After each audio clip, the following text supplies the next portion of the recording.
ಒಂದು ಕಾಲದಲ್ಲಿ ಇಡೀ ಏಷ್ಯಾದಲ್ಲೇ ಅತ್ಯಂತ ಶ್ರೀಮಂತ ವ್ಯಕ್ತಿ ಅಂತ ಮೆರೆದಿದ್ದ ಮಹಾನುಭಾವ ಆತ. ಕೈಯಲ್ಲಿ ಸಾವಿರಾರು ಕೋಟಿ ರೂಪಾಯಿ ಹಣ, ಹೆಜ್ಜೆ ಇಟ್ಟರೆ ಇಡೀ ದೇಶವೇ ನಡುಕ್ತಾ ಇತ್ತು. ಆದರೆ ಇವತ್ತು ಅದೇ ಚೀನಾದ ಅತ್ಯಂತ ಶಕ್ತಿಶಾಲಿ ಬಿಲಿಯನೇರ್ ಚೀನಾದ ಕೋರ್ಟ್ನಲ್ಲಿ ಕೈದಿಗಳ ಬಟ್ಟೆ ಹಾಕೊಂಡು ಸುತ್ತಲೂ ಪೊಲೀಸರ ಮಧ್ಯೆ ತಲೆ ತಗ್ಗಿಸಿ ನಿಂತಿದ್ದಾನೆ. ಯಾರು ಈತ? ಇಡೀ ಜಗತ್ತನ್ನೇ ನಡುಗಿಸಿದ ಚೀನಾದ ರಿಯಲ್ ಎಸ್ಟೇಟ್ ಸಾಮ್ರಾಜ್ಯದ ಅಧಿಪತಿ, ಎವರ್ ಗ್ರ್ಯಾಂಡ್ ಸಂಸ್ಥೆಯ ಸಂಸ್ಥಾಪಕ ಹುಯಿ ಕಾ ಯನ್.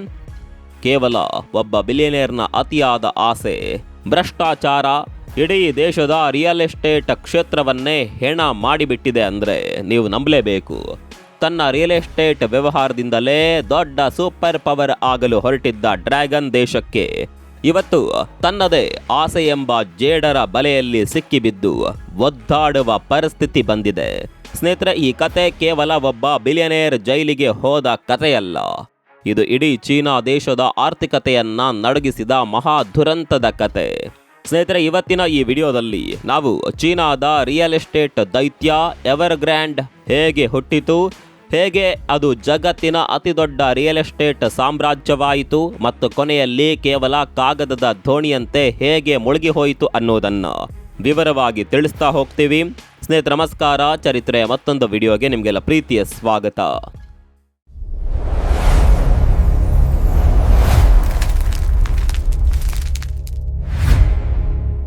ಸ್ನೇಹಿತರೆ, ಈ ಕತೆ ಅರ್ಥವಾಗಬೇಕಾದ್ರೆ ನಾವು ಸ್ವಲ್ಪ ಇತಿಹಾಸದ ಪುಟಗಳನ್ನು ತಿರುಗಿಸಬೇಕಾಗುತ್ತೆ. ನಾವು 1998ರ ಕಾಲಕ್ಕೆ ಹೋಗಬೇಕು. ಅದಕ್ಕೂ ಮುನ್ನ ಚೀನಾದಲ್ಲಿ ಪರಿಸ್ಥಿತಿ ಹೇಗಿತ್ತು ಗೊತ್ತಾ? ಚೀನಾದಲ್ಲಿ ಜನಸಾಮಾನ್ಯರು ಸ್ವಂತವಾಗಿ ಮನೆಗಳನ್ನು ಖರೀದಿಸುವ ಹಾಗಿರಲಿಲ್ಲ. ಹೌದು, ಆಶ್ಚರ್ಯವಾದರೂ ಇದು ಸತ್ಯ. ಅಲ್ಲಿ ಸರ್ಕಾರವೇ ಜನರಿಗೆ ವಸತಿ ಹಂಚಿಕೆ ಮಾಡುವ ಕಲ್ಯಾಣ ವಸತಿ ಹಂಚಿಕೆ ವ್ಯವಸ್ಥೆ ಜಾರಿಯಲ್ಲಿತ್ತು. ಜನರು ತಮಗೆ ಬೇಕಾದ ಜಾಗದಲ್ಲಿ ತಮಗೆ ಇಷ್ಟ ಬಂದಂತೆ ಮನೆ ಖರೀದಿ ಮಾಡೋದಕ್ಕೆ ಸಾಧ್ಯವಿರಲಿಲ್ಲ. ಆದರೆ 1998ರಲ್ಲಿ ಚೀನಾ ಸರ್ಕಾರ ಒಂದು ಐತಿಹಾಸಿಕ ನಿರ್ಧಾರವನ್ನು ತೆಗೆದುಕೊಳ್ಳುತ್ತೆ. ಈ ಹಳೆಯ ವ್ಯವಸ್ಥೆಯನ್ನ ಕೊನೆಗಾಣಿಸಿ ದೇಶದಾದ್ಯಂತ ಮುಕ್ತ ವಸತಿ ಮಾರುಕಟ್ಟೆಯನ್ನ ಸೃಷ್ಟಿ ಮಾಡುತ್ತೆ. ಇದೇ ನೋಡಿ ಚೀನಾದ ರಿಯಲ್ ಎಸ್ಟೇಟ್ ಸುನಾಮಿಗೆ ನಾಂದಿ ಹಾಡಿದ ಕ್ಷಣ. ಅಲ್ಲಿವರೆಗೆ ಮನೆ ಇಲ್ಲದೆ ಕೇವಲ ಸರ್ಕಾರದ ದಯೆಯಲ್ಲಿದ್ದ ಚೀನಾದ ಜನರಿಗೆ ಸ್ವಂತ ಮನೆ ಕೊಳ್ಳುವ ದೊಡ್ಡ ಕನಸು ಮೂಡಿತು. 90ರ ದಶಕದಲ್ಲಿ ಚೀನಾದ ಕೇವಲ 1/3 ಜನಸಂಖ್ಯೆ ಮಾತ್ರ ನಗರಗಳಲ್ಲಿ ವಾಸ ಮಾಡ್ತಾ ಇತ್ತು. ಆದರೆ ಇವತ್ತು ಅದು 2/3 ಭಾಗಕ್ಕೆ ತಲುಪಿದೆ.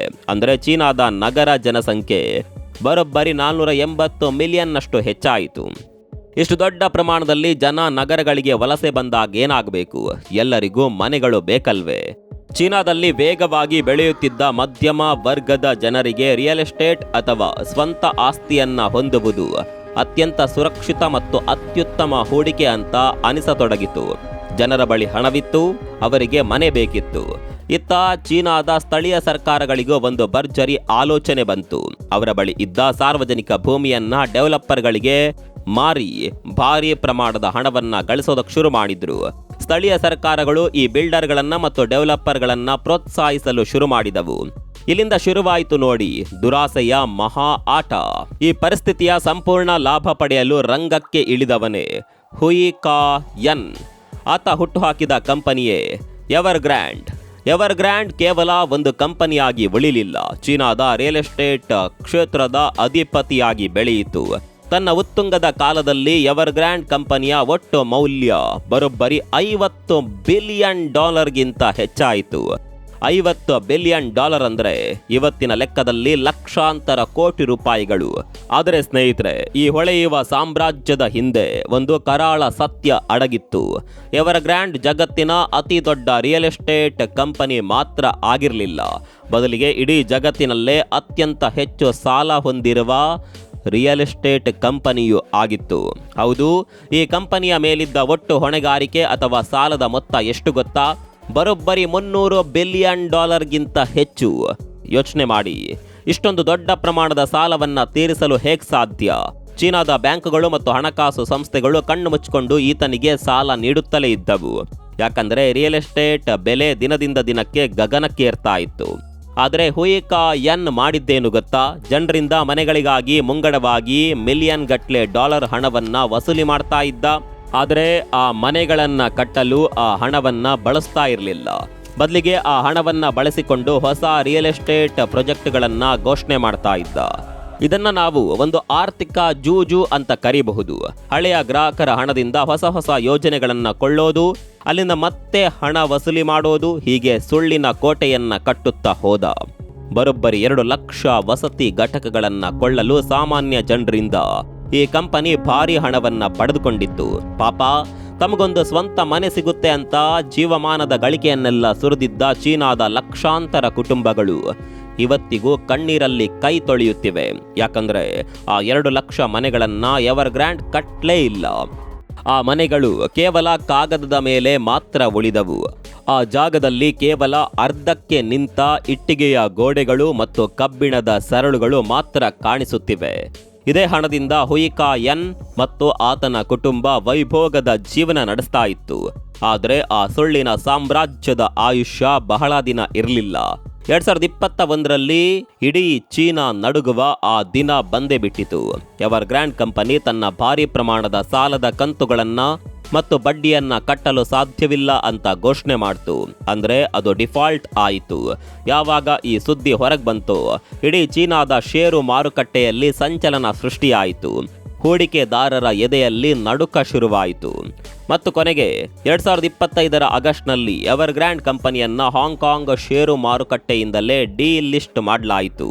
ಕಂಪನಿಯ ಮೌಲ್ಯ ಬರೋಬ್ಬರಿ 99% ಧೂಳಿಪಟವಾಗಿ ಹೋಯಿತು. $50 ಬಿಲಿಯನ್ ಬೆಲೆ ಬಾಳ್ತಾ ಇದ್ದ ಸಾಮ್ರಾಜ್ಯ ಇವತ್ತು ಕೇವಲ ಶೂನ್ಯಕ್ಕೆ ಬಂದು ನಿಂತಿದೆ. ಆದರೆ ಇಲ್ಲಿಗೆ ಆಟ ಮುಗಿಲಿಲ್ಲ. ಅಜೀವ ಕಳಂಕ ಮತ್ತು ಶಿಕ್ಷೆಯ ಸಮಯ ಬಂದಿತ್ತು. ಕಳೆದ ಏಪ್ರಿಲ್ ತಿಂಗಳಲ್ಲಿ ಈ ಬಿಲಿಯನೇರ್ ಹುಯಿಕಾ ಎನ್ ಕೋರ್ಟ್ನಲ್ಲಿ ತಾನು ಮಾಡಿದ ವಂಚನೆ, ಹಣ ದುರುಪಯೋಗ ಮತ್ತು ಕಾರ್ಪೊರೇಟ್ ಭ್ರಷ್ಟಾಚಾರದ ಅಪರಾಧಗಳನ್ನು ಒಪ್ಕೊಂಡಿದ್ದಾನೆ. ಹುಯಿಕಾ ಎನ್ಗೆ ಕೋರ್ಟ್ ಅಜೀವ ಜೈಲು ಶಿಕ್ಷೆ ಅಥವಾ ಜೀವಾವಧಿ ಶಿಕ್ಷೆಯನ್ನ ವಿಧಿಸಿದೆ. ಈತ ತನ್ನ ಇಡೀ ಜೀವನವನ್ನ ಕತ್ತಲು ಜೈಲಿನ ಕೋಣೆಯಲ್ಲೇ ಕಳೆಯಬೇಕಾಗಿದೆ. ಕೇವಲ ಹುಯಿ ಒಬ್ಬನೇ ಅಲ್ಲ, ಆತನ ಜೊತೆಗೆ ಕಂಪನಿಯ ಉನ್ನತ ಅಧಿಕಾರಿಗಳಾಗಿದ್ದ 50ಕ್ಕೂ ಹೆಚ್ಚು ಎಕ್ಸಿಕ್ಯೂಟಿವ್ಗಳಿಗೆ ಕೋರ್ಟ್ ಕಠಿಣ ಶಿಕ್ಷೆಯನ್ನ ವಿಧಿಸಿದೆ. ಮತ್ತೊಂದು ವಿಚಾರ ಅಂದ್ರೆ ಹುಯಿಕಾಯನ್ನ ಇಬ್ಬರು ಮಕ್ಕಳಿಗೂ ಕೂಡ ಜೀವಮಾನದ ಶಿಕ್ಷೆಯಾಗಿದೆ. ಇಡೀ ಕುಟುಂಬವೇ ಇವತ್ತು ಜೈಲು ಪಾಲಾಗಿದೆ. ಈ ಬಿಲಿಯನೇರ್ ಹುಯಿಕಾ ಎನ್ಗೆ ಜೀವಾವಧಿ ಶಿಕ್ಷೆ ನೀಡಿರೋದ್ರಿಂದ ಚೀನಾದ ರಿಯಲ್ ಎಸ್ಟೇಟ್ ಸಮಸ್ಯೆ ಬಗೆಹರಿಯುತ್ತಾ? ಖಂಡಿತ ಇಲ್ಲ. ಇದು ಕೇವಲ ರೋಗದ ಲಕ್ಷಣಕ್ಕೆ ಮದ್ದು ಕೊಟ್ಟ ಹಾಗೆ. ಆದರೆ ರೋಗ ಇನ್ನೂ ಹಾಗೆ ಜೀವಂತವಾಗಿದೆ. ಎವರ್ ಗ್ರ್ಯಾಂಡ್ ಪತನಗೊಂಡ ನಂತರ ಚೀನಾದಲ್ಲಿ ಒಂದಲ್ಲ ಎರಡಲ್ಲ ಬರೋಬ್ಬರಿ 50ಕ್ಕೂ ಹೆಚ್ಚು ದೊಡ್ಡ ರಿಯಲ್ ಎಸ್ಟೇಟ್ ಡೆವಲಪರ್ಗಳು ದಿವಾಳಿಯಾಗಿದ್ದಾರೆ. ಅಂದರೆ ಸಾಲ ಮರುಪಾವತಿಸಲು ವಿಫಲವಾಗಿ ಕೈ ಎತ್ತಿದ್ದಾರೆ. ಒಂದು ಅಂದಾಜಿನ ಪ್ರಕಾರ ಚೀನಾದಲ್ಲಿರುವ 80% ರಿಯಲ್ ಎಸ್ಟೇಟ್ ಮತ್ತು ನಿರ್ಮಾಣ ಕಂಪನಿಗಳು ಈ ಉದ್ಯಮದಿಂದ ಸಂಪೂರ್ಣವಾಗಿ ಹೊರಹೋಗುವ ಅಥವಾ ಮುಳುಗಿ ಹೋಗುವ ಭೀತಿಯಲ್ಲಿವೆ.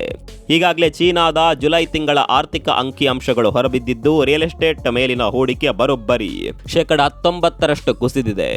ಈ ಪತನ ಎಲ್ಲಿಗೆ ಹೋಗಿ ನಿಲ್ಲುತ್ತೆ ಅನ್ನೋದು ಯಾರಿಗೂ ಗೊತ್ತಿಲ್ಲ. ಚೀನಾ ಸರ್ಕಾರ ಎಷ್ಟೇ ಪ್ರಯತ್ನ ಪಟ್ಟರೂ ಈ ಬಿಕ್ಕಟ್ಟನ್ನ ನಿಯಂತ್ರಿಸಲು ಸಾಧ್ಯವಾಗ್ತಾ ಇಲ್ಲ. ಪರಿಸ್ಥಿತಿ ಸುಧಾರಿಸುವ ಮುನ್ನ ಇನ್ನೂ ಕಠಿಣ ದಿನಗಳನ್ನ ಚೀನಾ ನೋಡಬೇಕಾಗಬಹುದು. ದುರಾಸೆ ಮತ್ತು ಮೋಸದ ತಳಹದಿಯ ಮೇಲೆ ನೀವು ಎಷ್ಟೇ ಎತ್ತರದ ರೇಷ್ಮೆಯ ಗೋಪುರವನ್ನ ಕಟ್ಟಿದ್ರೂ ಒಂದಿನ ಅದು ಮಣ್ಣು ಪಾಲಾಗಲೇಬೇಕು. ಸಾವಿರಾರು ಕೋಟಿ ಹಣ ಗಳಿಸಿ ಇಡೀ ದೇಶವನ್ನೇ ತನ್ನ ಜೇಬಿನಲ್ಲಿಟ್ಕೊಂಡಿದ್ದ ಹುಯಿಕಾ ಎನ್ ಇವತ್ತು ಜೈಲಿನ 4 ಗೋಡೆಗಳ ಮಧ್ಯೆ ತನ್ನ ಪಾಪದ ಪ್ರಾಯಶ್ಚಿತ್ತ ಅನುಭವಿಸುತ್ತಿದ್ದಾನೆ. ಸ್ನೇಹಿತರೆ, ನಿಮ್ಗೇನನ್ಸುತ್ತೆ? ಚೀನಾದ ಈ ಮಹಾ ಆರ್ಥಿಕ ಪತನಕ್ಕೆ ಹೊಣೆ ಯಾರು?